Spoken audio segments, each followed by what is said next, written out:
Hello, welcome everyone that's joining the live on Instagram. If you see, I have pinned the comment to engage in the comments and see the guests. Please join me on Facebook Live, Cleta Soul Child, Facebook page, Cleta Soul Child. So it's pinned in the comments. So please join me there so we can get the show started with the education segment. Hi, my love, Songbird, RGH. I gotta DM me after this. So be sure to join and share the link. Join me on Facebook. If you are watching on Facebook Live now, thank you so much for joining in. I will be with everyone shortly. You know, I like to give persons at least 2 to 3 minutes to join the Facebook and Instagram Live. So if you're on Instagram, please join on Facebook page, Cleta Soul Child. Hi, Robin. I knew that. See, God say don't doubt yourself, you know. But I didn't want to embarrass myself. So, if you're joining here on Facebook, thank you so much for tuning in, guys. It is Hi Mac, all the way from the UK. If you're joining in from overseas, thank you so much. And this is the season one finale episode of Cleta Soul Child podcast, Making It Millennial. And I am so excited. So thank you for my viewers on Instagram. I love you more when you join me on Facebook. And if you're on Facebook, just start commenting so we know that you're present.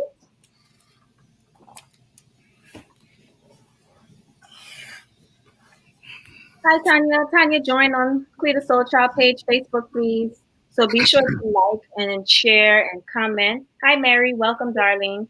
Be sure to like, comment, and share with your friends. Advertise Facebook, please. So going to Facebook, Clear the Soul Child page for the newcomers on the live. Hi, Mac. Oh, you came fast. Hi, Havana. So they're coming in. Tell me if you could see the comments without me posting the Jazz. Um, Not as yet. Okay, so I'll have to post it on the screen. Thanks, Nisi. Yes, season finale show. I am ready to take a break. I am ready to take a break. For good reasons, though, because y'all know when I take my breaks, I'm all about revamping the show and enhancing it. So, yes. Hi, Kira. Welcome, darling. So, please like, comment, share the Facebook page, and I believe I want to get started. It's like 6:03, so we can start. So first things first, thank you so much for tuning to yet another episode. This is the 12th episode of Soul Child Podcast, Making It Millennial, and this is season one finale. I will be dropping a promo video of clips from all past episodes and just sharing great news for future episodes and shows. And I'll let you know when the new season two episode will be out, which won't be very long, but I will definitely be taking a break. However, I just want to say thank you to everyone for tuning in, my faithful viewers and supporters. All past episodes and ooh, Jazz like echoing. Sorry, No worries. I, that's me. That's okay, cool. trying But to share. no Yeah. problem. If you're on Instagram, join us on Facebook Live, Cleta Soul Child Facebook page. So yeah, so thank you so much for all of my supporters, persons holding me down and just allowing me to grow and be transparent and having great conversations with you guys. And I do want to start by saying happy birthday to Mr. Jas Walkin, former educator in Raymond Gardner High School. So happy birthday, Jazz. Thank you. I hope you Thank you did so you much. have cake. Are you gonna have cake today? Not as yet, but the day is still early. I got a little bit more time left. Okay, so Fine, wow. I'll make sure that the show finishes on time so you can enjoy your cake and ice cream and all your extracurricular activities that you have for this evening. Mhm. Thank you so much. All right. So yes, today's episode is about the future of education, and I am very thankful that They're telling you happy birthday, Jazz Havana. Just put the comment up on the screen. So yes, I have a former educator here on the show with us so we can basically talk about the future of the children, not just children, because even persons, if you're in college, going down to the community college or even the private college, we want to know what is our future, what is our options. So I'm so happy that Jazz is here on his birthday, man. Listen, I appreciate you so much. Y'all don't know. I was like going to Jess, like, Jess, it's your birthday. And thank God for Facebook because Facebook lets you know when people's birthday is now and everything. And I was just like, Lord, it's Jeff's birthday. And the man ain't say nothing. Absolutely nothing. So you know what that means? This conversation is near and dear to his heart. And we greatly appreciate you for this. And thank you so much for joining us. And I would just like to start off by saying, what do you think is the future of our education with the now unforeseen times as far as COVID-19 goes? And what is your thoughts on the schools reopening? Let me first say thank you for having me. Yes, I was wondering how I would navigate my birthday with this show, but as I said to you, that I would never have canceled because education is so important to me. I've been an educator for all my professional life. Mm-hmm. My mom was an educator, so I was born, Genes, it's in your yeah, it's DNA. in my genes. So definitely, I'm glad to be here. The future of education. Let me first start off by giving a little bit of what my thoughts are on education pre COVID-19, because sometimes when an event or circumstances that we're dealing with change the concept of a situation, we sometimes fail to go back in order to understand where we are and where we need to go. There's a Right. saying that says our past is inextricably linked to our future. So I would say that before the COVID-19, I think education in the TCI, for me, from an educator's perspective, it has evolved over the years, but to me, I think it's evolved in the wrong direction. Why do I say that? When I compare my education experience, I was taught by, especially in the primary school, by all TCI native teachers. And I raised that point because what that meant was that my education experience was very much local. It was Mm-hmm. connected to my community. Right. These women that taught me, they were people that my mom would have known, who they were neighbors, they were community centered. So the connection wasn't just me being the student and them being the teacher. It was more of a family. So the level of accountability that existed back then was so paramount. So the respect level between the parent and the teacher also was a factor, because when your own is responsible for educating your offspring, you have a tendency to be more relaxed as parents Right. compared to now, when so much of our teachers of our kids are strangers, so to speak. And so, what has happened to education is that I feel as if the accountability level has changed significantly between the parent and the teacher. That's the past. What also has happened, in my opinion, I wasn't just taught knowledge. I was Right. taught moral education. I was taught justice. I was taught advocacy. People always ask me, Jazz, why you always have something to say about something? I said, because it's these people's fault. It's what my teachers taught me. They made me this way. I can't help it. Um, Enel Henfield, Wolverine Henfield, Henrietta Delancey, Whitney Williams, Susan Musgrove. These people, they would never let me get away with anything. They made me understand that I wasn't just in school for what the textbook was going to give me. They made me understood that I was to be a good citizen of TCI. Right. What that also did for us back then was that the focus was less on knowledge, Right. less on how much our kids could retain, and more on what we could apply. So Right. therefore, literacy and numeracy was the foundation. They used to call it reading, writing, and arithmetic. Right. And so the child was developed also to play and socialization. That was so big back then. So that's where we were. Now what has happened is that we have had a change over in teachers. We have a heavy employment of expat teachers. It takes kids and parents a while to develop that trust. Even in terms of discipline, if my teacher disciplined me, I could never go home and tell my mom. I would be crazy. That's 2 rounds of discipline I would get. I get And plenty parents, of going yeah, to school because back then, that was also of allowed. course. So what I've seen happen now, when I came back into the system as a teacher, because I taught at Raymond Gardner High School for 10 years. A lot of people don't realize that. I've been in the system for a while. What I saw, let me give you some stats. I was on a staff of 27 teachers at Hmm. one point at Raymond Gardner High School. I was the only native out of 27. What I saw was that so much of what our kids was experiencing was foreign to them, that they did not have enough people with a personal responsibility telling them that you have to be somebody, you have to invest in your country. So I was the preacher, on the staff and school saying, this is not the Raymond Gardner High School that I left. This is not the Raymond Gardner School that I was taught in. You all got to do better. What I also noticed was that there were so many policy changes in education and curriculum development, and we're going in this direction. But what I found missing was that not enough attention was being placed on the development of the child cognitive skill, as well as can this child leave school with not just the ability to read, write, and numeracy skills, but can they apply those skills to life? Right. So that trend I saw develop even more when I became an education officer. The Ministry of Education over the years, and I do understand that times are changing. We have Right. to get with the time. So we flooded the system with, I call it 101 policies. We have a policy for everything. You have a policy for nutrition.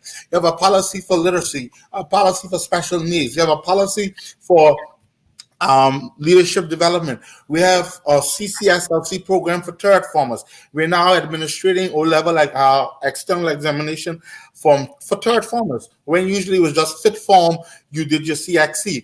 And so with all these numerous of policies, again, we do not have enough checks and balances to ensure that the children of the Turks and Caicos Islands are being educated and are leaving school successfully. Not to mention the other factors of our country has also infiltrated the education system. The immigration problem has added more strain to the system, because if you talk to the teachers in the primary school, especially, Right. they will tell you from those high populated classrooms, especially in Providencia at least, they have to deal with a large Creole population at times of students who don't speak the first language. And so they're trying to balance teaching the basic concept of the syllabus to non-English speaking learners. Now, and bear with me, I'm getting to the meat of the matter. I just want to give you an idea of where we have So, come from yes, the general before. idea. Yes. So when you consider the numerous policies and the fact that they're not being measured properly against what is it we want our children to leave school knowing, what is it we want our kids to know. Cleta, I don't care how much new things you teach your child. If we have too many Turks and Caicos kids leaving school in fit form, reading at a grade 3 or 4 level or below, we have a problem. We have a That's problem. what's happening. And I'm gonna touch on that a little bit later in the show if I can remember. Okay. Literacy and numeracy is a fundamental problem in our education system, and some of the factors responsible for it is, in my educational estimation, is systemic failure over the years to zero in on what is it we want our children to know at the end of every grade level. Not just how many parts of the body they can name, not just how many countries and islands they can name, but can they read and understand the information? Can they apply the knowledge that they have when they leave school? Can they leave? Are we developing confident kids? So let's fast forward now to 2020.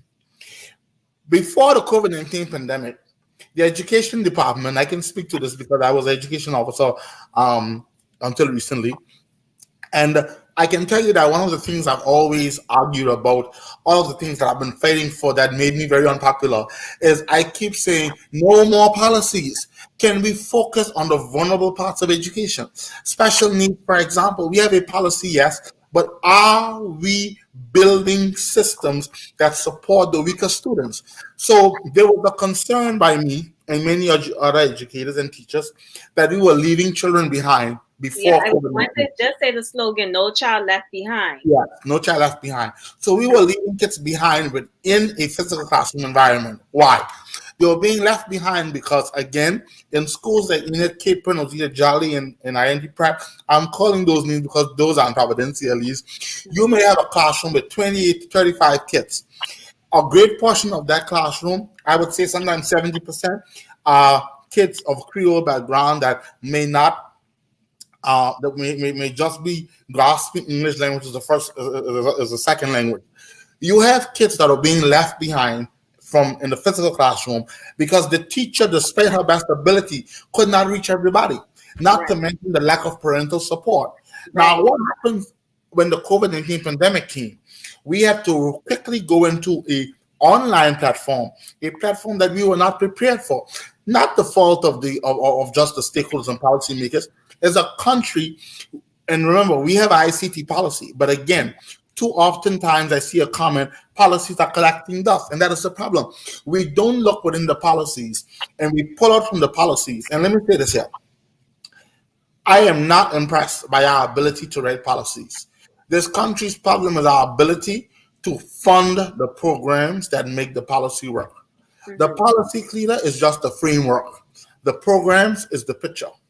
right. We build a framework, but we don't invest in the picture. Okay. So with the online platform now, we had to rush and get our teachers and students ready to go from physical teaching in a classroom where we were still using whiteboards for them some chalkboard, one or two chalkboard, but we were just introducing in many of our classrooms the whiteboard and smartboard concept, and that is good.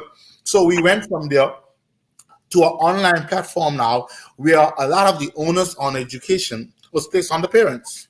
And here's the problem. You cannot wave a magic wand and turn an irresponsible parent into a responsible parent. Neither can you wave the magic wand and turn a non-dedicated teacher or a carefree teacher into a dedicated teacher. Right. Teaching is a ministry. And therefore, when I got the reports from colleagues over the country of the frustration of the online teaching platform where you had so many of the students not having access to the classroom, those who had the access to the classroom, they were signed in, but they wasn't doing the work.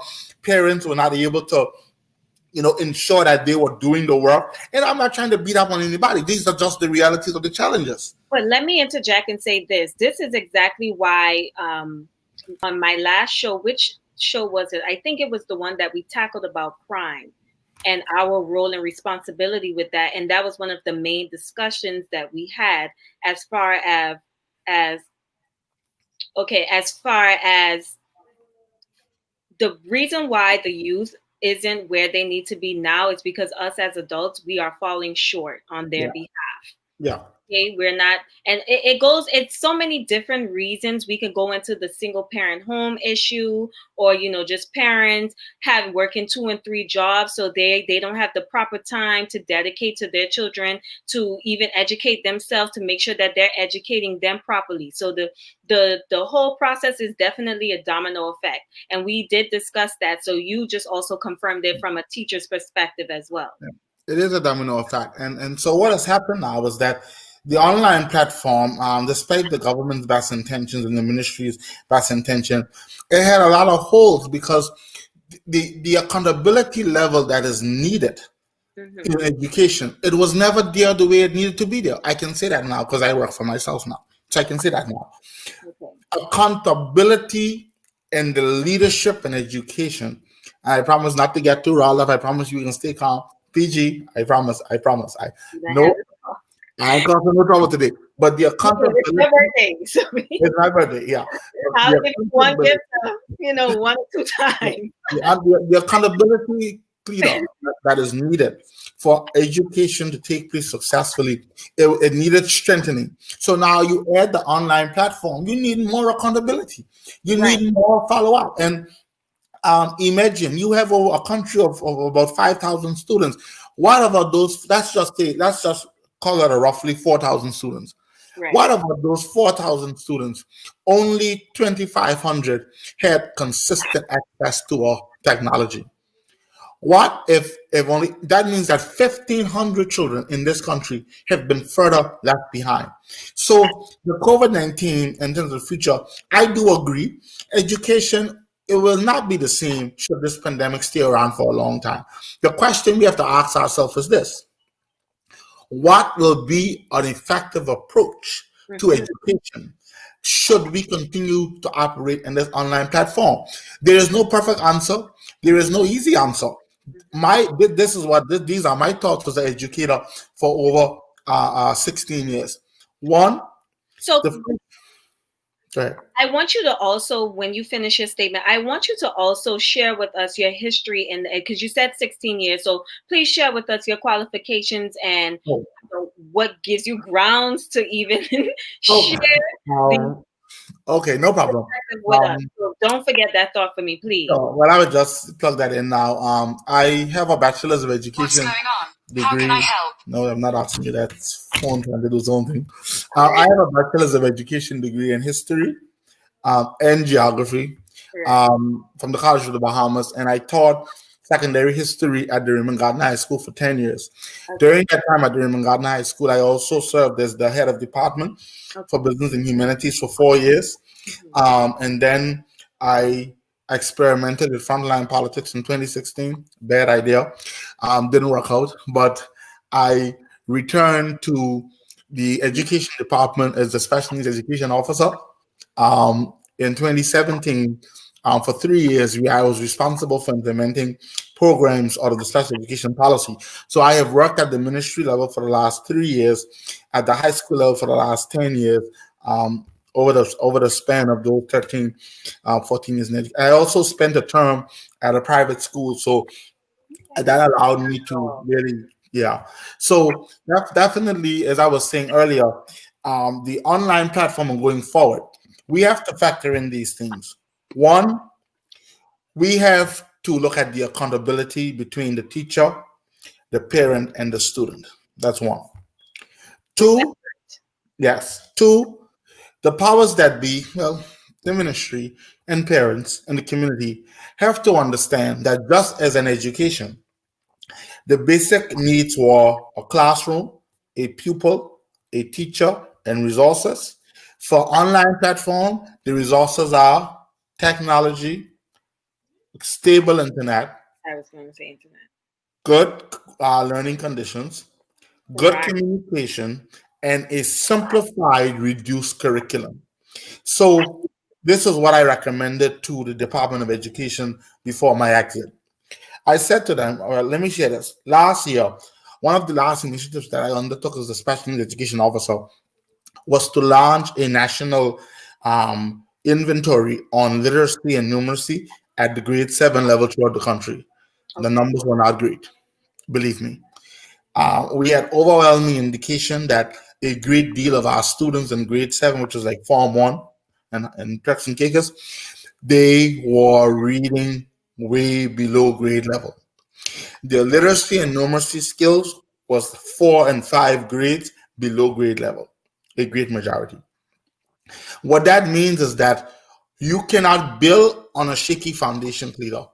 While we want to promote CCSLC and CXC and the TVET program and a technical school, we have to understand that all of these new syllabus, all of these new programs, they come with a reading component. I don't care how technical you want to get. If the children cannot read the content that is before them, they will not be able to comprehend it.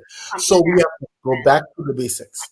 So I'm saying that to say this. And my recommendation to them was, if we are going to have to continue with the online platform, why not take this opportunity as a country to look at our literacy and numeracy challenges, reduce the syllabus and the content related subjects for the primary school, reduce the subjects down to 3 or 4 subjects: reading, writing, mathematics, and general studies. Let the teacher and the parents and the children build those literacy and numeracy skills while at home.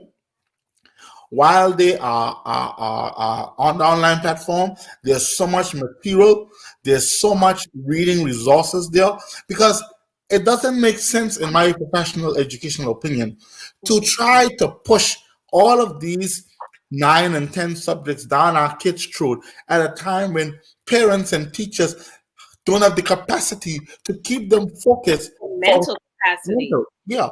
And if you ask the average teacher, keeping a child focused in a physical classroom environment is enough trouble. Imagine having 30 students on your computer screen and getting them to focus, knowing that if Johnny don't focus in class, so you know Johnny doing other stuff at home. So my recommendation was, especially for the primary school, zero down on literacy and numeracy based on the data that I have and have submitted to them last year regarding my concerns about literacy and numeracy, and let's focus on those subjects during this online platform.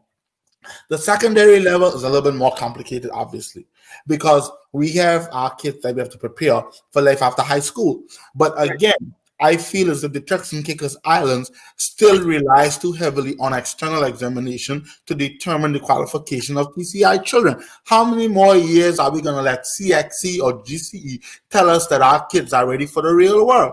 When are we going to define for ourselves what it is to be a successful PCI child? So again, maths and English, we can continue working with those. And then this is another opportunity. I don't mean to take, I'm not trying to take no bread out of nobody's mouth, but Mhm. I believe that we then look at the human resource component of our high schools. That if this pandemic continues to be a part of it, then perhaps we can divert some of the employment of teachers who are not of the soil currently in our high schools, take those resources and divert it towards technology investment and start a national policy ensuring that every child in this country who is enrolled in a school have a tablet or a laptop. Because let me show you something. One of the And things that I said, there's also a comment that has a question here. So when you finish that statement, let's oh, focus on what she has to say. Just, but I have it on the screen for your reference when you're ready. Yes. As I was saying, one of the recommendations that I made during a press conference a few days ago when the ministry was trying to explain what the position was opening school was, has any thought been given to postponing the opening of the new school and take the finances that would have been required to employ some 30 teachers and redirect it towards the purchasing in the strategic purchasing and securing of tablets and laptops for the children of PCI, because we have cases of COVID-19 increasing every day. I will never be comfortable between now and December to say it's safe to go back into the classroom. I'm sorry, because the worst thing that can happen to us here in this country is our break in our school. So, but at the same time, too, I don't want to hear false numbers or unconfirmed numbers of kids being logged in for learning when it is not the case. There are And too what many. that will also create, just sorry to cut you off, is a huge gap. Yes, Because even when time comes when the children will eventually go back into the schools, please, nobody iMessage me, thanks. When you go back into the school, is that you will have a big gap. Just like you said, you have students in what grade 6 on grade 3 reading level. That will yes, create a drastic gap that will be hard to even out. yes. Definitely. Let me look at the question.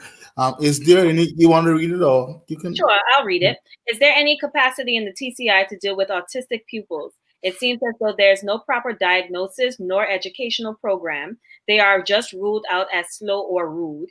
There is a growing number of autistic children in TCI. Highly agree with that. And unfortunately, lots of families have had to move to other countries to live in order to obtain the needed help. Hmm. This is a great question. Yeah, there's one touch. There's one hit me deep. Trust me. It's my birthday, right? um, this one hits me deep because being employed as a special needs education officer, not being able to answer those questions is one of the main reasons why I actually got very frustrated, because I was employed to advocate for special needs kids and to create access for learning. And my fight with the ministry for 3 years had been How do we get more access to these kids? The person question is correct. There is not enough capacity. I'm happy to say that during my tenure as the education officer, we launched our first self-contained autism classroom in Grand Trunk at Clinton Primary School. It's a success story that I'm proud of, but it's not enough. Only 3 kids currently have access to that classroom. When the data from the Ministry of Health Special Needs Unit indicate that we have close to 80 kids on the spectrum in this country. And as I mentioned earlier, I told the ministry and I told, those persons that I work for who's responsible for allocating resources. I said to them, listen, there are 3 things that is required for education to take place: a student, a teacher, and a classroom. That's what we started with in Grand Turk. So I said to them, I have special needs teachers employed who may not be specialized trained in every area. But if you give me the classroom space, give me the resources, we can make magic happen, because that's what happened in Grand Turk. So what has happened is that we have not seen enough of an investment in special needs education in this country, because to be honest with you, I don't think this country as a whole has invested in education properly. We look at education in this country as an expense, not as an investment, and that is our problem. Education is an investment, not an expense. uh, Talking about diagnosis, we don't even have a local psychologists and trained persons that are qualified to formally diagnose special needs kids. Thank God for One World Foundation that comes in at interval and assess these kids. I have a backlog, or I had a backlog, I should say, of kids waiting to be assessed, and God knows when they'll be assessed. Cleta, I can't help but say this, but at the end of the day, I keep telling Turks and Caicos Islanders, what drives me and what creates my passion is that I'm not satisfied with how serious we take care of the vulnerable in our society.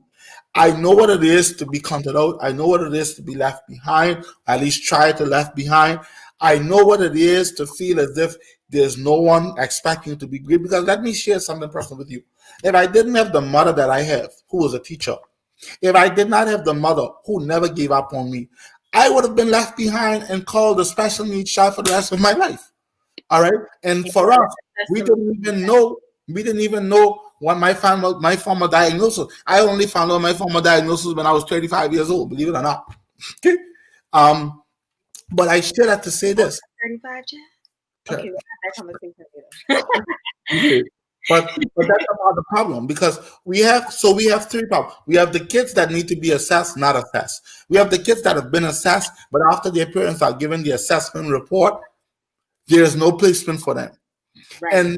And then we see the focus on how do we better our education system. Listen, general education and special needs education are equally important. But if the country is not investing in general education, it's difficult for them to invest in special needs education. These things take funding, it takes money, because at the end of the day, I always say, you know what a person's priority is based on what they spend the money on. Absolutely. That is key. So the answer to finally answer that question too is that um, I must say that upon my departure, I was told that the new Long Bay Primary School will have an additional autism classroom. So that is good news. I was also happy that before I left public service, I conducted interviews to recruit teachers specialized in autism. So I'm happy that at least I'm hoping that once that is followed through, there's a bright spark. But we need more. We got to stop leaving our kids behind. And I went to New York in December on a work trip to observe some classrooms, and I know that America, you know, no comparison to us in terms of what is happening in education, but so much of what they were doing in Peru Central and New York, I had attempted to establish in TCI. The only difference is no funding. I will say that I operated as a special needs education officer for 3 years without a line item in the budget for the program. So whatever I was able to get done was because of the mercies of persons like Brenda Robinson, and I will call her name every time. I don't care who don't like it.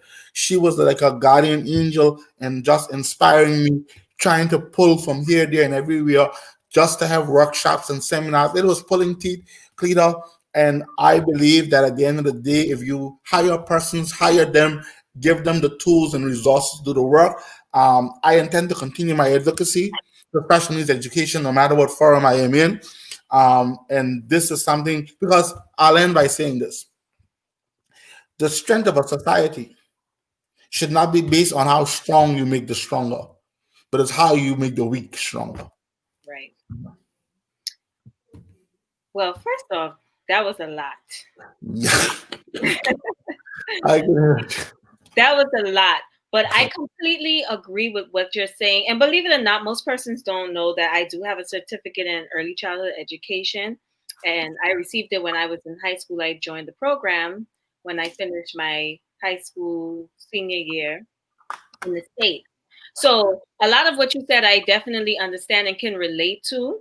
And I, but sometimes it's hard for me to speak on here because number one, I don't have children. And you know what bothers me, and I say this, I think I've said this enough times on my show. What bothers me here, especially, is just compared to when I was going to primary school in the first and second form here before I moved back to the States, and compared to now, I don't understand what is in place for the youth in order for them to expand their self and their talents. I don't understand it. I don't even see any government, only time I see Programs. it is at Christmas The time.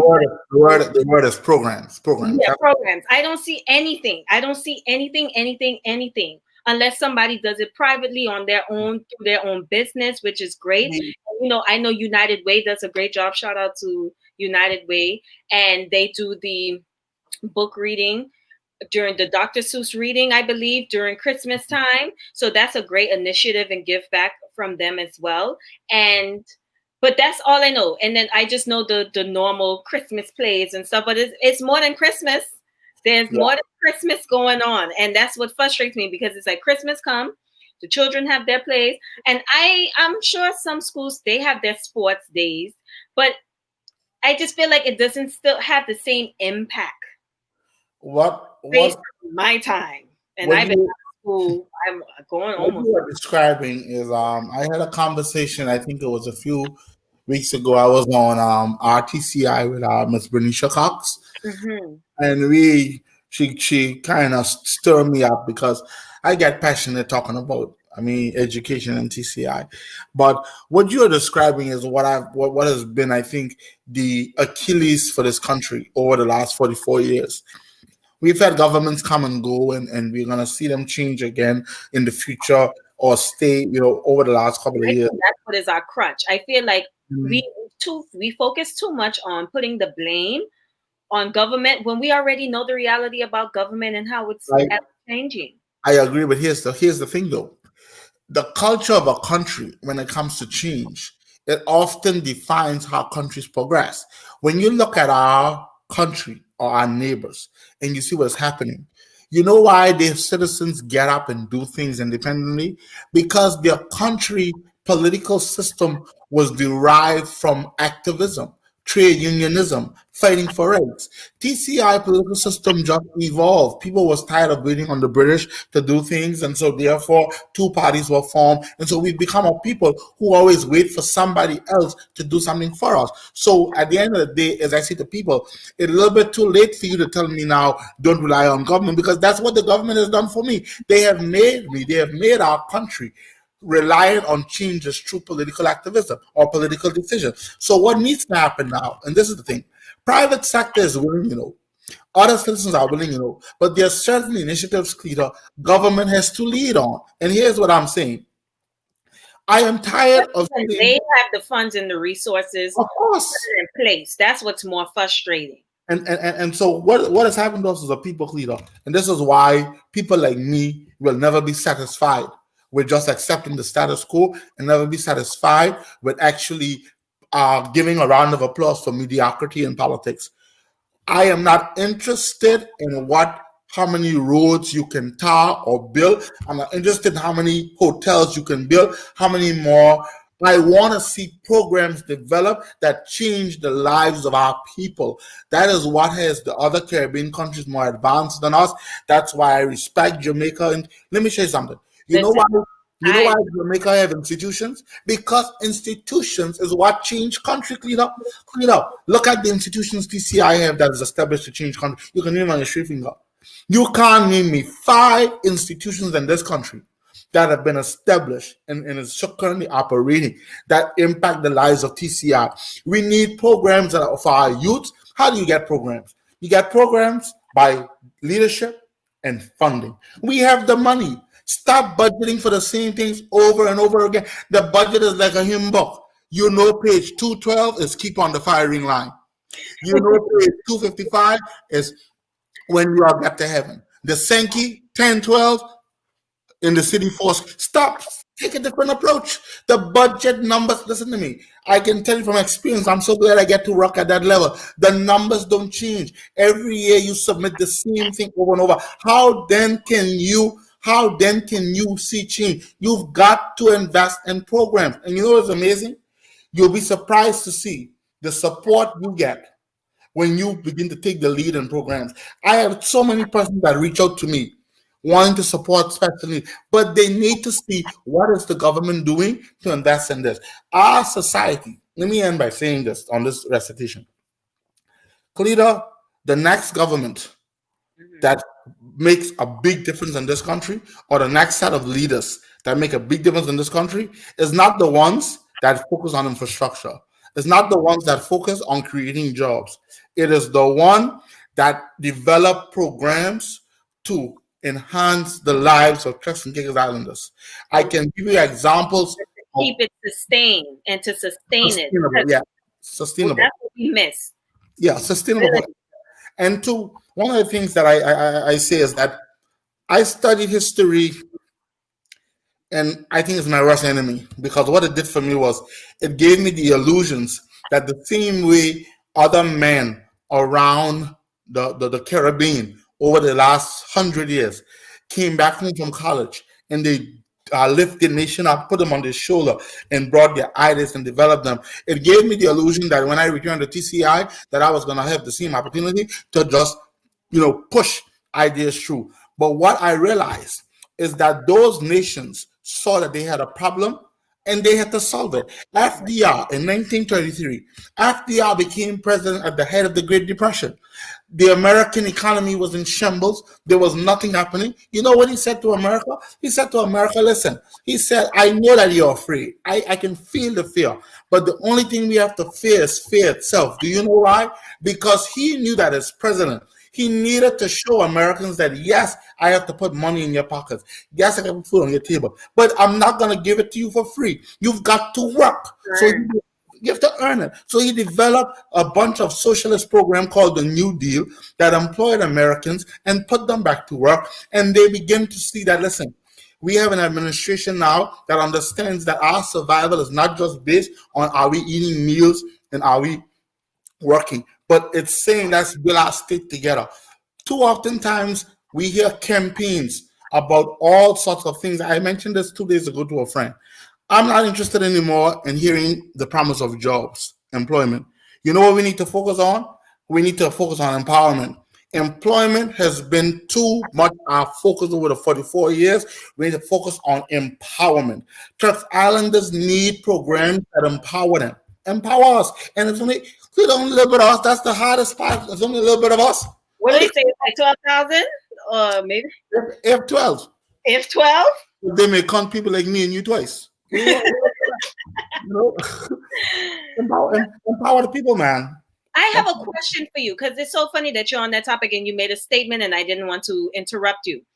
Because this is also an argument that we have a lot that, a lot of us go away, we get our education, we go to the universities, and you even mentioned that they don't even have a psychologist for the autistic children, and perhaps say one of us have gone out there and obtained that degree, but because when we come home, and as you said, we are not empowered, and a lot of us are discouraged to come home because of what we have to deal, our living conditions, and based on how our economy is set up, it's not affordable and it's hard for us to get ahead, and bank loans, etc. What is your take and your thought process on that? How much time we got? Oh, I don't go over an hour and 15. So far, it's yeah. 6:44. We have an hour. You know, I go But it's back to my birthday, so I ain't gonna run out today. no. I got like I tell you, Didi and me and this hurricane or tropical storm don't mess up my birthday plan. So we got. I can talk to you till 6 o'clock, till 7, 8 o'clock if you want. But Yeah, we're gonna go past 6:30. No, no, 7:30. Sorry, I 6 mean, o'clock. Past here's 7. here's the problem, and it sounds like a complicated problem, but it ain't complicated. It's not. And I What, always say I choose to live here because yeah, I could very well what be in. we what we don't have, right? And what we don't have enough of is we don't have enough of the right people with the right attitude and the right passion in the right position. Because when you have the right people with the right attitude, with the right passion to be in the right position, they Mhm. will understand that Turks and Caicos Islanders, or rather Turks and Caicos, should be for Turks and Caicos Islanders.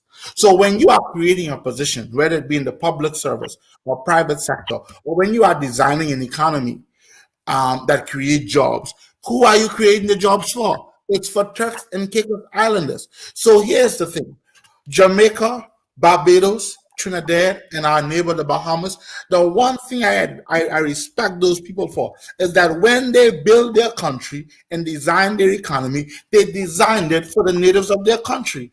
When Lyndon Pinland became Prime Minister of the Bahamas, okay, Lyndon Pinland told the rest of the world Bahamas is for Bahamians. So his policies reflected that Bahamianization led by the education minister, I think it was Paul Early or Hannah.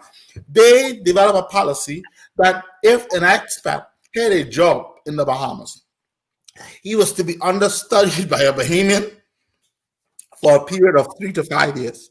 When that time was up, foreigner go home, Bahamian get the position. What we Doesn't need, Cayman have that policy as well? sorry again. I believe Cayman has that policy as well. Correct me if I'm wrong. Don't quote me. What we need to do in TCI is stop writing campaign promises and policies that's supposed to sound good during the campaign, sound good during election, and then when the government gets in power, they do not enforce the policy because some big shot who owns a hotel or owns a big corporation that probably gave a big contribution to the political party will make a call and said, "I want John Brown in this post," and blah blah blah. We need to be consistent. We need to have an administration that says to everybody that works and the public service need reform. The public service needs to protect the employment of Texas Islanders. You know what I don't understand about our governments? You Mhm. creating jobs in your own public service that you know you don't have a TI ready to fill it. What are you creating it for? And if you create the job, identify the person who you believe are interested. And you know what? The scholarship policy, I remember I submitted 45 recommendations to the scholarship policy a few years ago. One of the recommendations I made was this. I said, listen, our public service hiring needs to have succession planning, as the person commented, that is designed that when a post is created, it is created with a TI in mind. And if you can't find the TI, whoever you find, you identify the TI that they have to learn from. Cleta, this can be done. How can it be done? It can be done when you enforce the policies that you design. Let me give you a simple fix for this, okay? When you come back from school, if you don't, and they said to report home and say you had a scholarship, boom, boom. If there's nothing for you to do, then you can go to the private sector. Listen to me. That can't work. I said to them, let me give you a simple example. If you have 10 teachers on contract in the primary school, as a government, you can say it takes 4 years to train a teacher with a bachelor's degree. So give them two-year contract or give them a full 4 year contract and knowing that when that TI has finished their 4 years of study, when they return home, they will be placed not just at that school, but in that classroom. And consider it done. Create an office They got called and remind them TCI. 90 days before they contract up as well. Exactly. And so That's we, simple. we have to stop. I saw a comment. We have to stop apologizing for being Turks and Caicos Islanders. You know, something that gets to me. I feel like every time someone gets up and say, "This is what TCI deserve," Our politicians and some of our leaders, they want to defend their position. I don't need to explain to you why I think I should be first in my country. It's my country. I don't care what you think. Because guess what? Turks Island should be Turks and Caicos Islanders. Why I got, like, let me give an example. I made a statement that this, well, the stimulus got me in trouble already, but they can't fire me now. I already left. I made a statement that the stimulus package should only be for TCI Islanders. And a TI want to say to me, but that ain't fair. I'm like, where are you from? Where are you from? And where can you go is the question. Where are you from? Oh, Where you from? I said, listen to me. Every time Turks Islanders say they need help, every time TI say they need opportunity, I hear the statement, oh, y'all want government to do everything for you. What are you doing for me? What are you doing for me?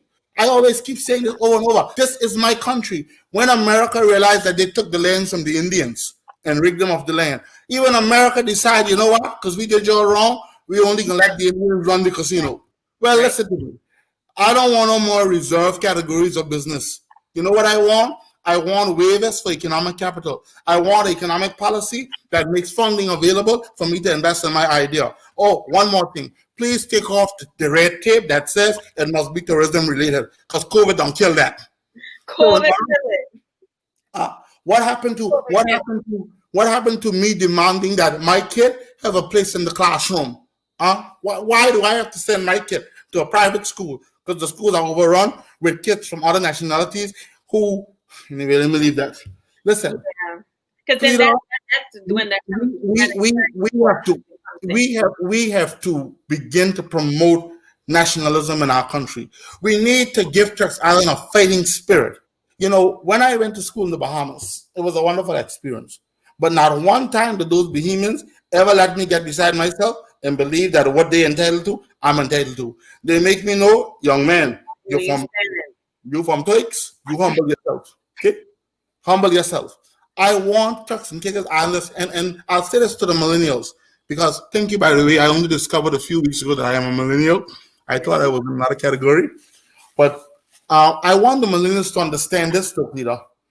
While we know that all things are not well and they're not where they need to be, you can't get change from the outside. You have to get involved.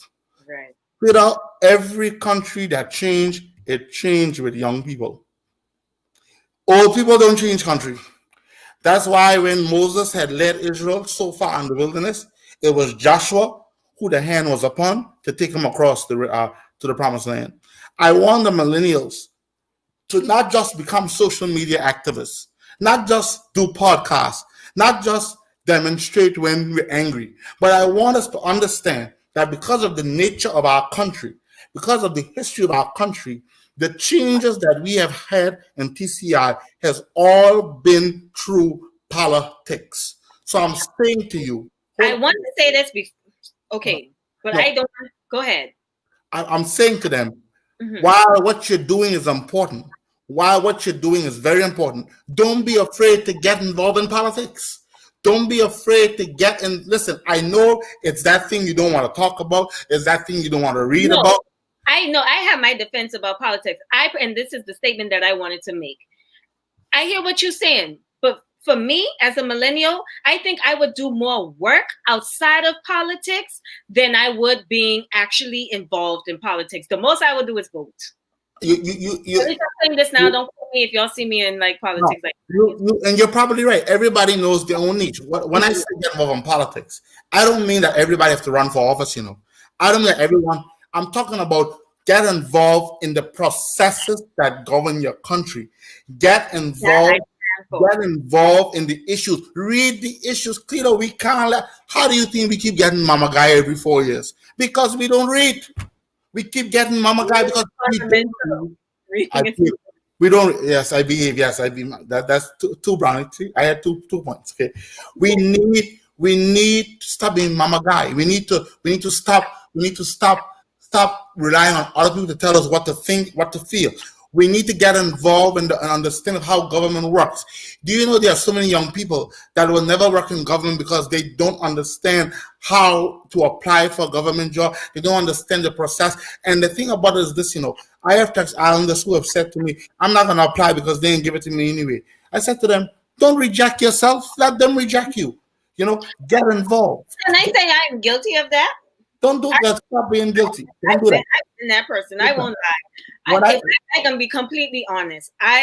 When it comes to government jobs, I don't even count myself. I will say this. I will say this. All right. I was very honest. One of the things I say to young people, right? A lot of young millennials and young people are interested in having a stakehold in this economy. I love that. I Hmm. want that for you. But Hmm. there are people that you elect who's supposed to develop a vision for that economy and for that to happen. People If that they, and yeah, want the same thing as me. exactly. Now you see where I come from now. In the red, If you're not paying attention to who these people are, who putting themselves up for office, or who are actually seeking to design a plan, you may lack a carpenter to do a plumber job. You with me? right. And I that doesn't make sense. absolutely agree. I So absolutely agree. But that's also why I posed a question to you about that. And that is the issue that we also have. And I do feel like there are some of us that are complacent in our roles, especially in government, and that's why we do need a change of atmosphere and a change of perspective as well, of course, especially from young people. yeah. We listen. I'm optimistic about the future of TCI. Very optimistic. Me too. Why? I I'm haven't given optimistic. up I'm hope yet. optimistic because I'm still alive. And I believe, I tell people, I may sound cocky, arrogant when I say this, but you know why I will not live, give up on TCI? Because I'm a TCI, I'm a belonger. And as long as I get breath in my body, I will never give up on Turks and Caicos. Now, they can give up when I dead, but not while I live in. Because we are all responsible for bringing change to our country. We're all responsible. And Cleta, one of the things our generation have been waiting on, and it's coming soon, we've been waiting on inspiration. Right, Listen, change is inspired by leadership. I don't right. care what anybody tell me. I have studied history for over 20 years. And if you name me a country, I'll tell you a leader who inspired change. When leadership inspired change, a country takes on the personality of that leader. The country takes on the personality of that change. And therefore, you begin to see people feel better about themselves. Just islanders are too afraid to take risks. We're afraid to invest. We're even afraid to work together. We're Together. afraid to build up each other. You know, I have to mention this person. She just commented. Her name is Anya Malcolm Gibbs. I love her. She's my girl, all right. And I'm not. I have no qualms about that. You know why I love Anya? Because she and I have developed a friendship and relationship that we push each other. It's my job to make sure she never settles. Because Accountability we're not partner. accountable. And Yes, I'm big on that right now. we This, have to. this honestly, Cleta Soul Child podcast is not solely Cleta. I want y'all to know my accountability partners is why I show up for y'all every other Sunday now, or most Sundays for that matter. And I agree with you on that. We gotta. We have. Listen, Cleta is only a little bit of us. You know, some of us who have business ideas. We gotta start finding two people who we can trust, who we can believe in, and come together and do it together. It's about trust. These days, listen, go down to a law firm Of and get course, it of in course. writing. And that's why you stress the concern of reading. And that's another thing. And just outside of Turks and Caicos, but just Black culture on the whole. Yeah, Once yeah. you learn to read your documents in full. I've seen it too many times, whether I was in banking or when I was at the law firm.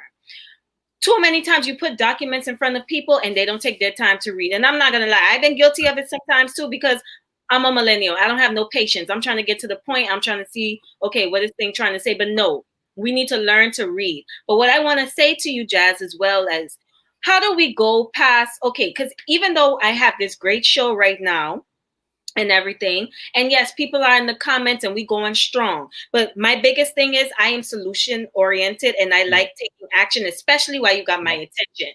yeah, How do we go from being the millennials that's all tech savvy and all on our phones and we could comment all day to actually implementing it in the real world and in our community? That is the key. And that's the takeaway message that I need for us right now. We could be in the comments, we could feel strongly about everything Jas is saying, but also I'm sure I can probably relate with Jas on this, is that's partially his frustration. It's a lot of conversation going on, but not a lot of action. yeah. How do we go from there? Participation. Get up and participate. Cleta, I'm gonna say this to you. I have no doubt that there are a lot of people in TCI who love jazz. Because I love jazz too. Trust me, I love jazz. Thing. But there are a lot of people in TCI who don't like jazz very much. And can I tell you, I know why they don't like jazz attitude? Because jazz has an attitude. And if they ask you, what is that attitude? One, he's too bold. Two, he likes to pull stuff, stirring up trouble. They call it. I It's call it good trouble. aggressive. He's too aggressive. But Cleta, guess what? That's the only way jazz see things getting done. Because when I make noise, I'm not trying to take credit for stuff, but I can name a few things just on social media that I have made noise about in the last couple of days, and changes have taken place. We've got to talk the talk and walk the walk. And for me, to the millennials, I say to them, they call me the general. A few of them one day they say, General, when we can start this fight? I tell them whenever you're ready, because I always ready for a fight. Turks Islanders have to stop talking and start what we need good trouble. We gotta participate. Cleta, I can tell you the truth. Sometimes I get mad at myself for why I cannot put my phone down when I see foolishness and I don't speak. I respond to it. It's just something on the inside of me because I've developed a love affair with this country. I don't know how it's gonna end. I hope she doesn't break my heart all the time. But I've developed a love affair with this country that I just refuse to settle for the mediocrity that they want us to settle for. Especially when you know we are capable. I think that's That's it. We can do it. Clear. because We you know can do it. and we've already proven our ancestors, our grandmothers and parents that are still living has clearly blazed and paved the way for us. And they had less resources. Right. And But, they and this is the era. This is the era we can get away with anything. 'Cause everything is at our fingertips. Clear, it starts with us asking the right questions and not stopping till we get the answer. You see, Demanding that we yeah, get the answer. demand the answer. And for me, we gotta stop. We were taught as a people to be obedient, to be submissive from slavery days. We were taught to be respectful. We were taught to be submissive to the idea, respect your leaders, respect your elder. Listen to me. Questioning authority is not disrespect. Be respectful. And But you have it shows that you can't be manipulated. ah, that's it. And see, That's that's one of the reasons I told him. I said, I often use this expression jokingly whenever they ask me, "Hey, Jess, why aren't you a part of this organization? Or why are you not a part of this group?" I say, "Because I ain't gonna rule. I'm not gonna behave." They say, "What do you mean?" I'm not going to drink the Kool-Aid. I'm gonna gargle it in my mouth like Listerine and spit it out. I ain't drinking the Kool-Aid. If they give me the pill cleaner, I put it underneath my tongue. No, no, you can't rule. No, you gotta fight. You've got to fight. Listen, well, maybe that's also our issue too. Too much dominant personalities as well. listen. But I don't know. When I say Everybody dominant, can't rule, Jazz. sorry, All of us can't rule. no. So sometimes Listen, you gotta tune it. listen. I agree. Listen, I reckon on my behavior. It's a work in progress. I reckon on it. Work in But progress. no, but the point. Listen, people are too much intimidated by strong people. And that is a major problem in TCI. We need to learn to embrace strong people. Let their strength influence us to become strong ourselves. Victimization is a big problem here in this country. I have people that have tried to victimize me many times, but the reason why I don't work with me is because I was born a victim. From the time God made me this way, I had a victim on my back. So all through my life, I've been fighting. What Oprah say in Color Purple? All my life, I've had to fight. Right. I had to fight. I like I had to fight. All my life, I had to fight. color purple. So for me, one of the things I want to see in TCI, I want to see a TCI where you could be yourself. Civil servants can serve government, but still critique government policy. That's why it was a struggle. Nobody know it better than them at this point because they're the one who working in the facility. Of course, and then let me say this to you: working in the civil service at the level that I just finished working at, I just was exposed to the brilliant minds in the civil service, but a lot of them are stifled because the HODs and their heads of department and supervisors are intimidated by what they can do, and they are not even allowed to contribute a lot of times to the discussion that needs to generate change. I see a question on the screen. I think from Sheba. Yeah, from Ms. Shiva says, she said, what's the call to action after this discussion? I think we listen. I've heard that question asked a lot after debates and discussions, and to be honest with you, I have a different attitude or approach towards it. I don't think there needs to be a specific call to action after the discussion. I think we need, as a people, to first of all begin to reach for the small hanging fruits by simply speaking up when you need to speak up. Ask questions, you need to ask questions. If there's a job interview, you need to go on it. If there's a letter you need to write to a civil servant or to an MP to address, write the letter, put it in black and white. If they don't answer, then put it on social media, they'll answer then. We've got to start with the small stuff, Peter. This is not an overnight thing. I think too many times when we sit down and talk about our problems and issues, we expect it to just fix overnight. No, it's not going to fix overnight. We have got to get involved, participate in our democracy, participate in our country, and do what Jay's been doing from the time he left the College of the Bahamas. Whether you are a teacher, whether you are an unemployed, unsuccessful politician, whether you are an education officer, speak the truth, speak it ever, call it what you will. He who hides the wrong he does the wrong thing still. Speak the truth, speak it up. And speak it up. This goes back as simple as, for instance, recently they've been having rallies. Now, some of the rallies, I only know about it till the day comes. But that's another that's another part of the problem as well. If we orchestrate a rally right now, for instance, persons have been trying to orchestrate rallies for the crimes that's been taking place in because we don't have justice, etc. But y'all need to be honest with yourselves. Some of us are too biggity to go out there in that hot sun with them signs and standing up for our rights. Y'all won't be sitting up in y'all cars in AC and y'all won't watch other people do it. But at the same time, if we go out there by the dozens and the hundreds, because we all feel the same way, we voice it on social media. But when it's time to go out there and be activists and show up, that's when everybody is mute. And that's something all you have to do is show up. That's all you have to do. Y'all and that's what's been frustrating me as well. Because I've been watching the community, when during quarantine, Black Lives Matter was a serious thing. We bigging up the states. We doing what we have to do down our timeline. They showing up in the states. They in the streets. They carrying on and kicking. But at the same time, you still have your own issue like that in your own country, but you wouldn't go out there and march. If I could reach across the screen, I would give you a hug right now because make it make sense. Yeah, I never understood that. I got criticized a few months ago when I put up a post on my page asking the question, am I the only one who is not paying attention to what's happening in America with the Black Lives Matter? And I said the reason for that is enough is happening home here that we're not dealing with. And some folks want to bring down the gates of hell on me. But I don't care. You know why I said it? Because I want them to know that we're too easily distracted or too easily motivated to get involved in other people's affairs and not deal with our own problems. You deal with your own country. And that's why I posed the question earlier. At the end of the day, some of us, everyone is not privileged. Most people feel like, they're going to run to the UK or if that's their only option. And some other persons, they have other national ties to other countries and feel like, okay, I'll just run there. But everywhere you go is problems. And I'm not going to lie. I will be transparent in this moment and say, in life, I am very much a runner.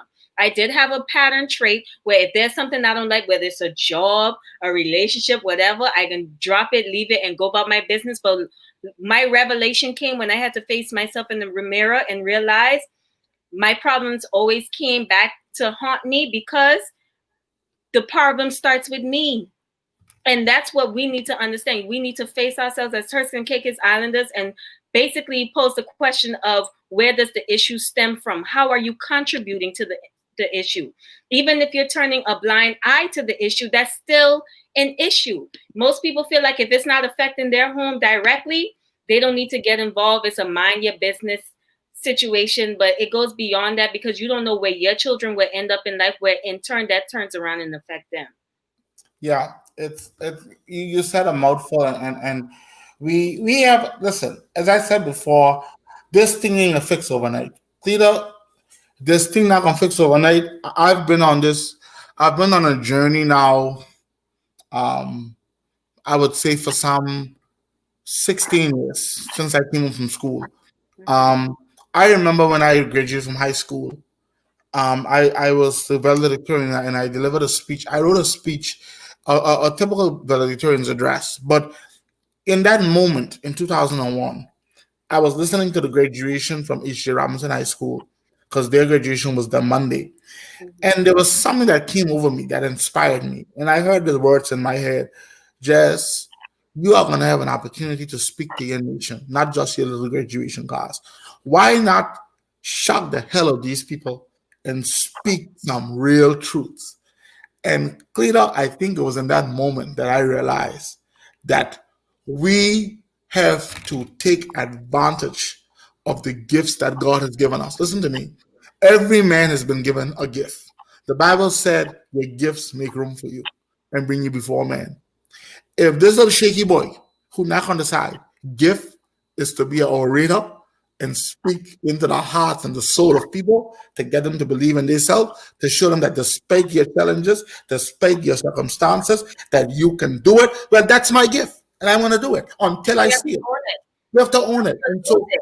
you have to use it. And when I had a chance to go to the Totola in 2002 to represent TCI as a youth parliamentarian, and the lady said to me after the debate, she said, you must be special.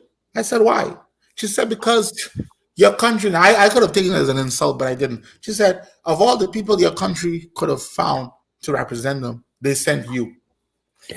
And I said to her, I never thought of that. But instead of feeling insulted that she was speaking about my physical disposition and Mhm. representing my country, I reversed it and said, Jazz, you were selected from among all the TIs to represent TCI. It was an honor. You know what it says to you? That your purpose in life is to inspire change. It doesn't have to be in frontline politics. It doesn't have to be in a classroom. It doesn't have to be wherever. I told Omega one time during an interview on the Breakfast Club, I said, I am comfortable anywhere. Put me in the garbage dump, I can inspire change. Put me in the closet, I can inspire change. You know why? Because wherever you put fire, it's gonna turn the heat up. And as a people, Turks and Caicos Islanders need more people who will turn the heat up. I can call some names to you, and I said earlier, history has messed up my. I regret studying history because on days and nights when I want to go to sleep and just think about my life and what I want, I'm thinking about how other men change their country, change their environment by standing up for something. I think about Samuel Sharp in Jamaica, who walked Stony God Hill to protest the slave conditions. I think about Alexander Bustamante, labor union. I think about Eric Williams, who was the first prime minister of Trinidad. I think about Lyndon Oscar Pinley, who came to the Bahamas and realized that the white UBP rule party and the white domination was not something that Bahamians could live for. That if the majority is black people, then majority must rule. So when I read these people and about two sons of a chaw who said in overthrowing me, you have cut down and sent among the trunk of the tree of liberty.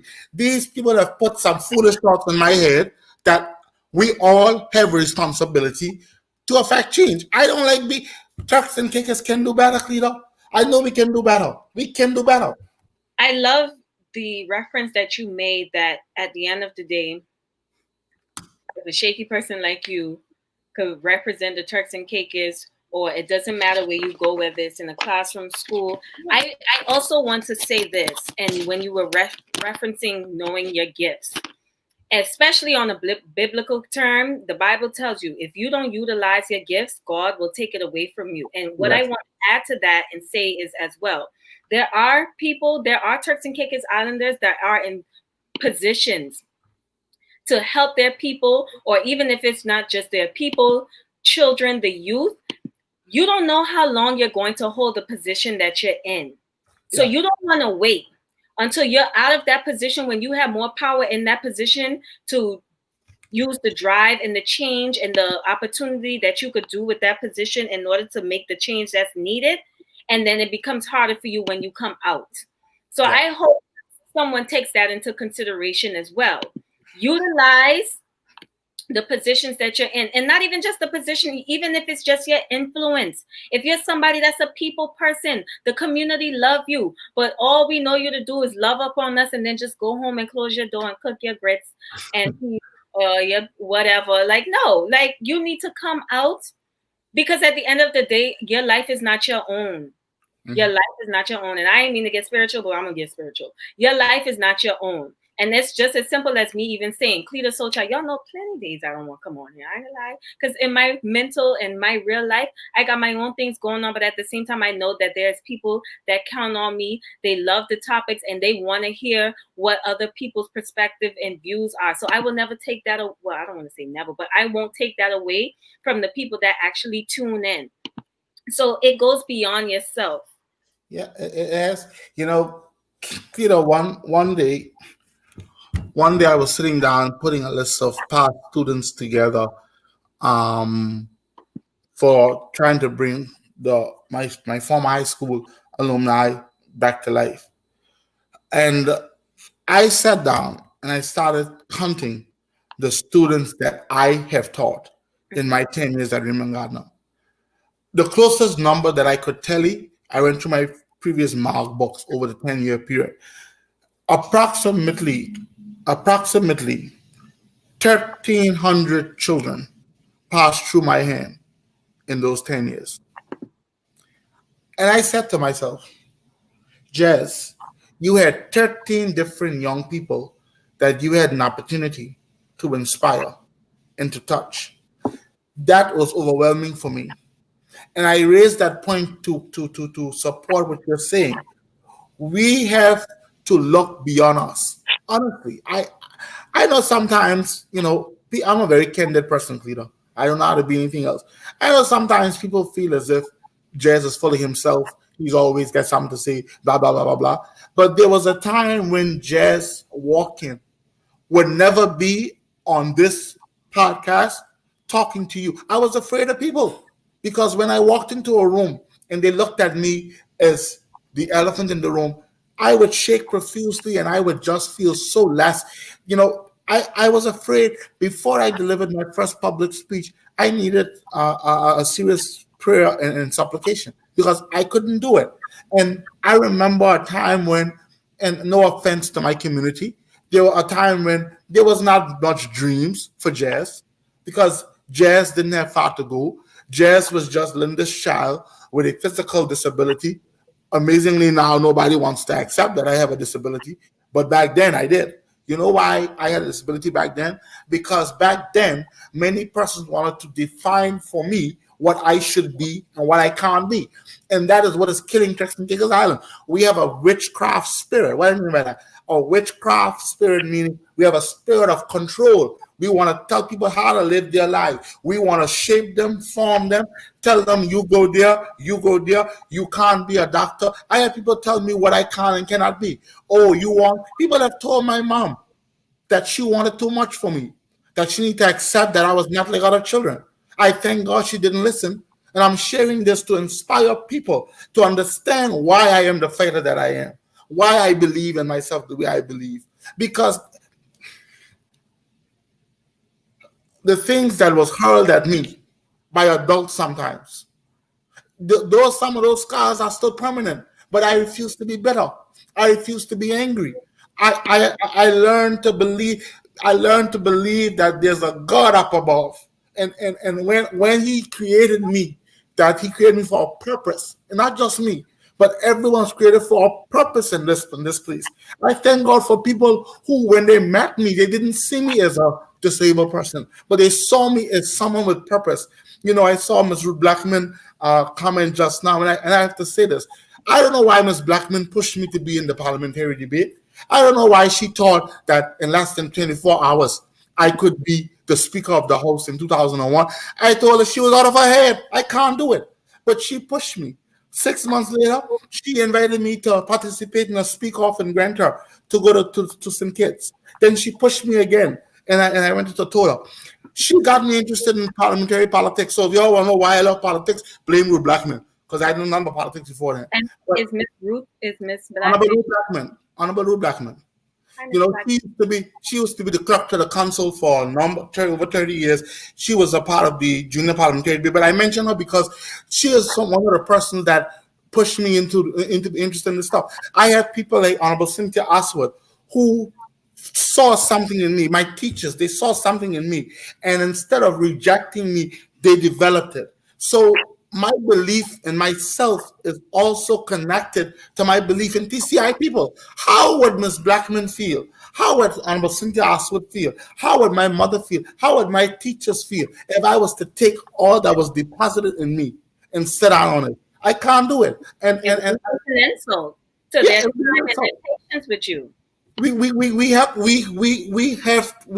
to inspire each other. Cleta, I make no apologies for my life. I may be viewed sometimes as restless, sometimes unstable. But let me tell you, I see student behave yourself. That's right. So I like Might be at that. But I always tell people that if God didn't mean for me to stay still, He wouldn't have made me be born shaken. So I can't keep still. I've and can got to. we add again, if you don't know, today is Jaz's birthday, so y'all show him some love in the comments. I'm sure your Facebook lit up. You They, can like you up on this show today. they don't swell up my head so much on Facebook. Listen, the love on Facebook is a win, but Kita, honestly, that is what we have to do as a people. It's yourself, your people like yourself. Doing things like this, creating outlets for persons to share their story. It goes a long way, and even talking about inspiring others. You know, I had a choice to make very early whether I was going to accept what people said I could be or fight. All right. Right. It wasn't easy. It was not easy. But I realized that when you are living a purpose driven life, that no matter what you try to do to escape your purpose, if God desires for you to be where you are, you got to be there. So for And me, fulfill your purpose. That's yeah, like your it's a life is purpose. not your own. Listen, No, your life is not your own. If no. you think you are here to get everything you want in your life for yourself, to better your feelings and your family, you are sadly mistaken, and that's why God take things away when we are not extending our blessings to others. Yeah, it's And it goes it back to is. Yeah, that that I believe Denzel Washington said it. Reach one, teach one. yeah. Your life is not your own. Yes, it's not theater. As I said before, many times I sit back and I am in awe of where I've reached in life because this is not a place I dreamed to be. I was the spotlight was the last thing on my mind. Being the general, you know, how that happened, you'll never believe. But coming out and running for office 4 years ago, of course, I've always had a passion for, not always, as I said before, it was developed in me towards the end of high school, being exposed to parliamentary politics. But when I went to college and I met and I had friends with Bohemians, and I saw how they were so bold. Bohemians are strong people. I got to give it to them. Oh God, I love Bohemian. they're strong. They That's are what they strong like. people. They accent so angelic. And when I went to COB, I came back. I remember I was offered a job in Nassau at a school. They said, Jess, we think you're an inspiration. You could inspire our kids. Stay with us. I said to them, listen, I appreciate the offer, but I came here for a teaching degree to go back home. And I said to them, you all already had Milo Butler, Sir Lyndon Pinland, Sir Randolph Fox, Sir Ronald Simonet, and the whole list. So far, TCI only had Jakes McCartney, what they taught me. I said, I need to be a nation builder. I need to know. I said, I need to go home and become a nation builder because I'm not satisfied with where TCI is. I ain't never going to be satisfied with it. You make a valid point now because when you think about TCI heroes, we only it's not enough. And don't get me wrong. I'm not saying that he's the only person that contributed. But him. but to me, it says something about us as a people on what we have done with our time here and how we have celebrated and how we have pushed our people forward. Peter, I ain't interested in being a hero. Let me tell you why. Because all the heroes I know are dead. So whatever Sure. Whatever you need, whatever anybody have for me, give it to me while I live in. I ain't kind of you. What Bring I back flowers while I'm alive, please. Preferably pink daisies, please. Yes. What I'm interested in fulfilling the purpose that God has placed in my life to be a voice in this nation. I tell you over and over, I don't need no one to define for me where I go. I know where I go because I saw it already. But the one thing I will say to people is that my calling in this country is to be a voice for change. Whether you agree or don't agree, I can't help myself. That is why whenever I find myself having to choose between my employment and my purpose, the employment got to go. Your purpose and integrity. Of course, because the problem we have in Turks and Caicos Islands is that we are so afraid to take the risk necessarily to bring about the difference we want to make. We always think about what I can do if this don't work out. Or Cleta, what people gonna say. what people gonna say? I always I am careful. That is just Yeah, unreal. Unreal. I'm careful on how I quote this individual because I don't want people to feel that I am a communist. I am not a communist, but words spoken by this individual has inspired me for a long time. His name is Fidel Castro. When Castro overthrew Batista, people need to understand history. Let me hear that. Castro wasn't born a communist. He didn't just get up one morning and say, I'm gonna be a dictator. But Castro realized that under Batista, you had 75% of Cubans illiterate. You had an economy that was controlled by the United States. You had over 400 companies in Cuba that was run by Americans when the poverty in Cuba was low. So Castro, being an educated lawyer, Castro being an inspirational lawyer, 31 years old, him and his brother Raul, they found other sympathizers and they overthrew Batista. When Castro was held before the court and about to be sentenced, because they lost 82 men during the slaughter, the failed attempt in the Sierra Mitra. Castro in this court, he delivered a 4-hour defense speech. All right. But coming towards the end of his speech, you know what he said? And I'm paraphrasing here. He said that when you look at what is happening in my country and you look at the things that people are focused on, when you look at the fact that we are rewarding people for corruption, rewarding people for failure, we are Media. celebrating mediocrity while the people who the country is supposed to belong to continue to suffer, continue to be overthrown, while judges and while honorables and politicians sit to a table toasting to each other's success, and poor people are dying. He said, "How could I, as a Cuban, be satisfied with that?" And basically, this is what he said about fear. He said, basically, I know that you've already executed 92 of my fellow men. And I know that it is very possible that you will execute me or put me in prison for life. But you know what he said? He said, I do not fear prison. And these are the words I want to say to TCI and my resolve that why I'll never be afraid to speak up in this country. He said, I do not fear prison, nor do I fear the death sentence. He said, condemn me. And this is my words. He said, condemn me. It does not matter. History will absolve me. History will absolve me. Because wherever I intend to go, whatever change I intend to make in the people that I will influence, I have no doubt that when the history of this country is written, it will absolve me. It will know that people like Jas, people like Cleta, people like Tudor, people like Anya, Jaquan, people like Ruth Blackman, and so many other Chawa, people like us, we spoke to our generation and we said to them, why not us and why not now? When it comes to generating a culture where we stop putting down each other, afraid of whose family is going to benefit, afraid of whose last name is going to be honorable, or afraid to see Turks Islanders promoted in government and private. When we speak to a generation and say, why not us and why not now? Why can't we support each other? Why can't we fight for change? Why can't we speak the truth to the people that's supposed to listen? Why can't we call a spade a spade a spade? When the history of this country is written, when our children look back at what we would have done with our time, because believe me, we all have a time on this earth. We have a time on this earth, and today being my today I'm being running up quicker than others. So if you're gonna make an impact, now is your time, my baby. time. Today being my birthday, I was nearly I stillborn. This is a very ironic. You know, this God orchestrate this because I believe so. To yeah, 30, this is no coincidence. 36 years ago, my mom would have told me the story every year at my birthday. Jazz, she would remind me, Jazz, you're a gift from God because when you were born, you were almost stillbirth.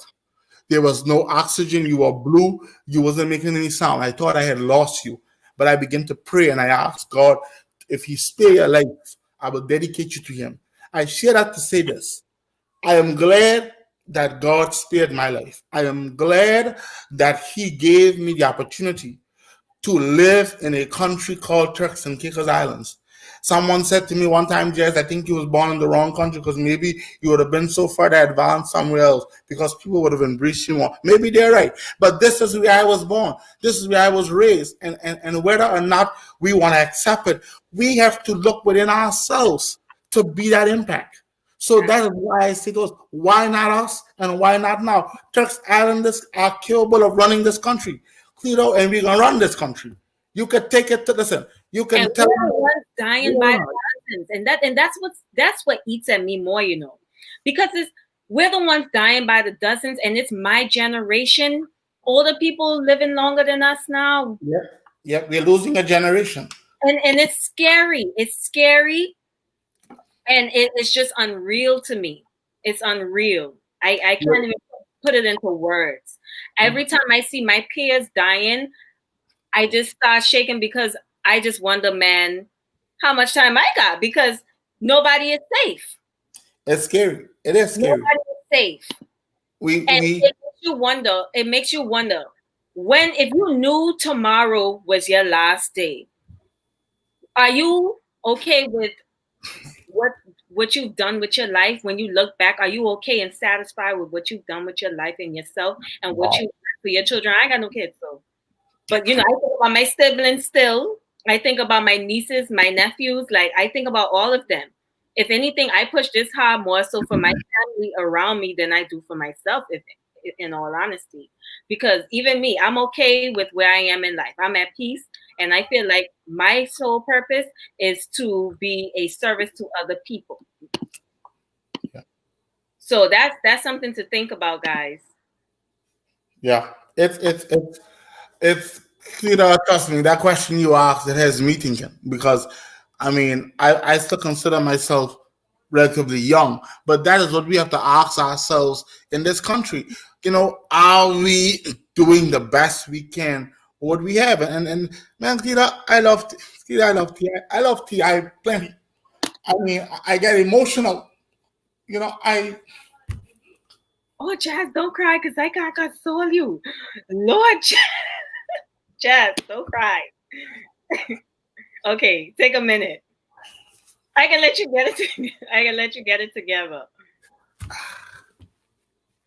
While you getting it together, I do want to say we do. I have a sponsor for this evening, and it is from TNC Uniform Collection. It is a new local business, a uniform store. The store is not up and running yet, but they're on their way.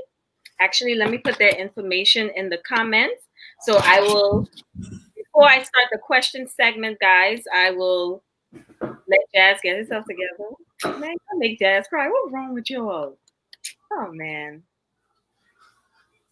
But thanks so much, guys, for tuning in and in the comments and engaging.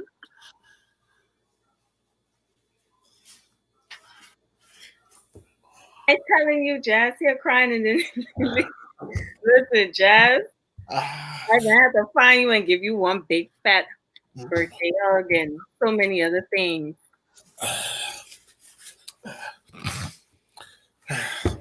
sorry, my apologies. You don't have to apologize. I apologize that I'm not the best with, people getting emotional.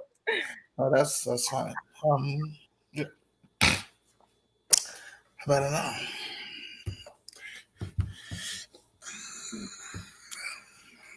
So yes, before we go into the game segment, Jazz, what did you want to end off with? Um, I would just say, let me say thank you again for the opportunity. Of course. Um, I could not find something more purposeful to do on my birth date. Um, I'm grateful for that. And what I was trying to say, I hope I I want can y'all to gather. know I was so upset with Jazz when I Um, found out it was his birthday on Facebook, and I messaged Jazz. I was like, Jazz, you sure you won't come on the show today? Today is your birthday. And he was like, Cleta, I don't want to do nothing else. I waiting on your show. And I was like, yeah. Well, the words I was trying to say before I got all emotional, I don't like to get emotional in front. I don't like for people to see me vulnerable, was that I love TCI plenty. And anybody who has been around me long enough know that no matter where I go in life, no matter what walk I take, no matter what position I hold, that I am a man whose purpose is to never, my will is to never betray the trust of TCI people or Turks and Caicos Islands. I'm just a country guy. This is not something that I choose. This is something that chose me. My life has been defined by my love for Turks and Caicos Islands and my love for TCI people. TI people in musically though. Sometimes we get some bad ways and we tell it just love them, but they're still my people. I will do. They're my own. And I don't want anybody to mess with them. I will. I will go general on them. They're my people. Thank you for this opportunity. I want to say to everyone that wished me happy birthday. Thank you so much for the greetings, and I'll just borrow from Jaquan. Whenever people ask me sometimes about how I was made before I found out what my former diagnosis was last year, and they said, "Why do you shake?" I tell them, I said, "I'm not sure, but I think it's to shake things up wherever I go." So I will end by saying that I'm going to keep shaking things up. And I'm thank you. inspired. This is so beautiful. And thank you so much for coming on and just being, first of all, vulnerable. I think that's what we do also struggle with as a nation and just individual people. We walk around with this facade. We don't want to admit that we have our own personal struggles in our homes, in our businesses. And or even in our careers as Turks and Caicos Islanders. And I just want to say thank you so much for being vulnerable, transparent, and being a testimony to us and proving to us that any excuse that we make to not be better people for ourselves and to our country is merely an excuse. It True. is absolutely an excuse, and you have proven that here on this platform. And I am very honored and thankful that you have just basically educated us to a level and capacity that we didn't even understand at your level and your experience as someone who has put in years and work into our education system and the 1,300 kids that you've also touched as well. So thank you oh so much for that.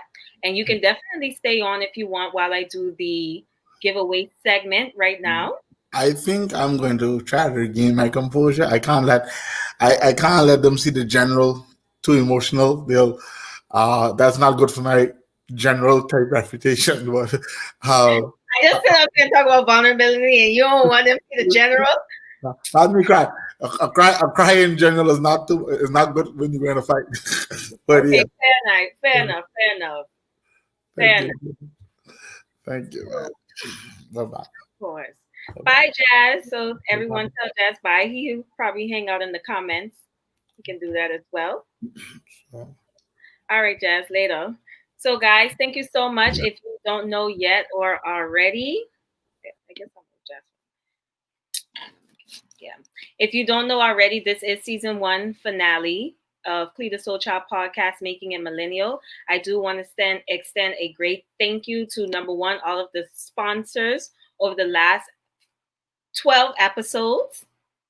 Thank you so much. I want to say thank you so much to the guests that was always ready, willing, and down to come on my show. I launched the show since April. I'm not sure if they're new viewers, but yes, April 19, 2020 is when this all started. And now August, what's today, y'all? I live in too good. Maybe 24th? August 24th, 2020 is episode, oh, 23rd, sorry, ahead of my time. August 23rd, 2020, ending season one, 12 episodes strong.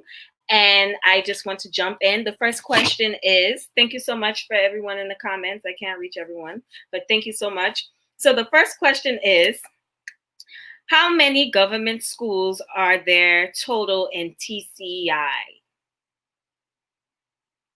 Man, I ain't smart, because I have to answer it, but I forget to write it down. But I have the, yes, it's the 23rd. Thank you so much for coming through. I think that's what I calculated. Yes. So the first person to comment, Rhonda, if you on, please, my mini secretary, can you tell me who comments first? Because I'm not sure based on my internet speed. Okay, Nika Gardner is the winner. She's on my end, 13. So I'll be sure to DM you, Nika, about your prize. And what the prize is a cash voucher in the value of $50 to purchase uniform, whether if you have children, you can use it for your child or you can pay it forward to someone else. And y'all just guessing now. The answer is 13. Let me make sure it's 13. I know for a fact it's 13, but I just didn't write it down.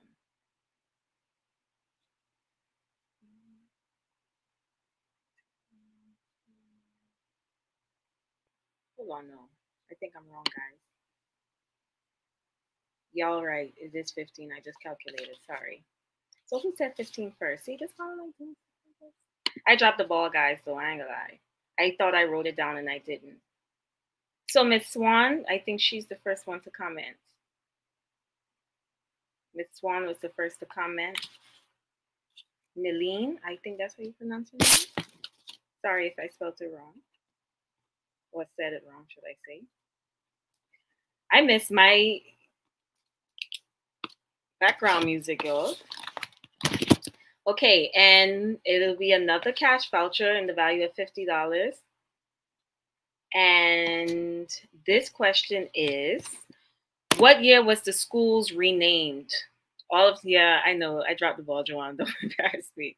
Yes, what year was all of the schools renamed? Let me see who can get this. That one. Because I had to dig deep for this answer.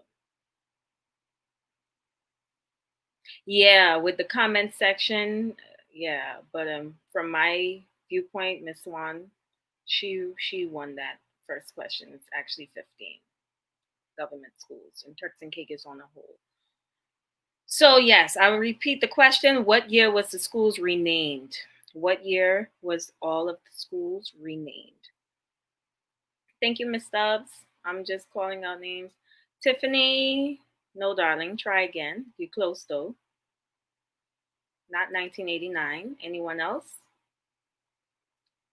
No, not 1991, not 1989, but you guys are very close. 1942 when Columbus lost the shoe. No, but you guys are close. Y'all are very close. What year was the schools renamed? I would assume the quietness is persons Googling the answer. Okay, Jodelle, girl, you were lucky winner. Again, you don't win another prize. So it's 1990. 1990 is the answer. Shout out to you, Jodelle. You have won the next cash voucher. So let me write your names on this. And I will contact you guys to drop off your prize. And thank you again so much to our local sponsor, TNC Collection, Uniform Collection. Thank you so much. So guys, it's been a great show. Thank you so much for tuning in. I appreciate you guys so much and engaging in the comments and sharing your viewpoints. And I really appreciate everyone. I did announce that I will be dropping a promo video on my Instagram and of course Facebook as well. So you guys know when the next show will be launching. You know, I like to take these breaks because I have to revamp and do a bigger and better job and just advance myself and the show and my skills and everything else, and also take a break.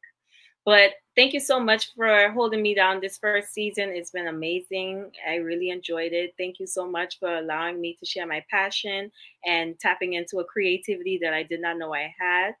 And I can't wait to come back stronger and better for you guys. So season two, I'll drop the date in the video. That's what I was saying earlier. I do have a promo video that's being edited. So once that's complete, it will share the date that I'll be back, and also, sorry, I can't read and speak at the same time. And also just share some great news. So thank you so much, guys. Be sure to check out my website, cletasoulchild.com. Check out my Instagram, Twitter, and Facebook page all across the board, Cleta Soul Child. It's been real. It's been fun. And you guys be safe out there. Wear your mask. Don't forget, gentle reminder, wash your mask. You know, just let's be responsible so we can get our numbers down so we can be a normal country again and our kids can go back to school. Okay? Of course, it's my pleasure. I just reading your comments before I actually like end the live. But yes, thanks so much, everyone. It's your girl Cleta Soul Child. Thanks for tuning in. Be sure to check out my YouTube channel as well. Like, comment, and subscribe. And you can also find the show here on my Facebook page or YouTube. Bye.